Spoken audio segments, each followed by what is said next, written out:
പക്ഷെ ഇപ്പോഴും ഞാൻ കാണുന്നുണ്ട് പുള്ളിയുടെ വാട്സപ്പ് സ്റ്റാറ്റസിൽ വചന സംബന്ധമായ ഈശോയെക്കുറിച്ചുള്ള എന്തെങ്കിലും എല്ലാ ദിവസവും എന്തെങ്കിലും കാണും. ഈ ലോകത്തിൽ ജീവിക്കുന്ന എൻ്റെ പ്രായത്തിലുള്ള ഒരു ചെറുപ്പക്കാരനാണ് ഇവൻ. പക്ഷേ ഈ സ്റ്റാറ്റസ് ഇടും. തീർച്ചയായിട്ടും ഇവൻ്റെ സ്റ്റുഡൻസ്, സഹപ്രവർത്തകരൊക്കെ കാണുന്നുണ്ടാകാം. ഒരിക്കലും നോർവിനെ വിളിച്ചിട്ട് ഞാൻ അഭിനന്ദിക്കുകയോ ഒന്നും പറഞ്ഞിട്ടില്ല. അവൻ സുവിശേഷത്തിന് സാക്ഷ്യം വഹിക്കുകയാണ്. ഒരു കൂട്ടുകാരനെ പറഞ്ഞ എന്താണെന്നറിയോ, മറ്റ് സൈഡിൽ ചില കൂട്ടുകാരുണ്ട്, എനിക്ക് പേര് പറയാൻ ബുദ്ധിമുട്ടാണ്, അവർക്ക് നാണക്കേടാണ് ഈ വചന സംബന്ധമായ കാര്യങ്ങളൊക്കെ വാട്സപ്പ് വഴി ഷെയർ ചെയ്ത് കൊടുക്കാൻ, അവരുടെ ഫേസ്ബുക്കിൽ ഷെയർ ചെയ്ത് കൊടുക്കാൻ, മറ്റുള്ളവരോട് പറയാൻ. സുവിശേഷം ഒരു പന്തൽ കെട്ടി പ്രസംഗിക്കുകയല്ല, നമുക്ക് നമ്മുടെ കയ്യിലിരുന്ന് ചെയ്യാൻ പറ്റുന്ന ഈ സുവിശേഷം ഈശോയെക്കുറിച്ച് അറിയിക്കാനുള്ളത് മടി കാണിക്കുന്ന കൂട്ടുകാരുണ്ട്.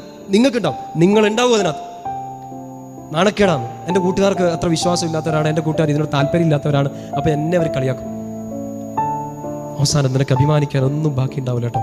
ഈശോയെക്കുറിച്ച് നിനക്ക് പറയാൻ മടി കാണിച്ച കളിയാക്കലുകൾ ഉണ്ടാകും, മാറ്റി നിർത്തലുണ്ടാകും. പക്ഷേ തമ്പുരാൻ നിന്നെ ചേർത്ത് പിടിക്കും.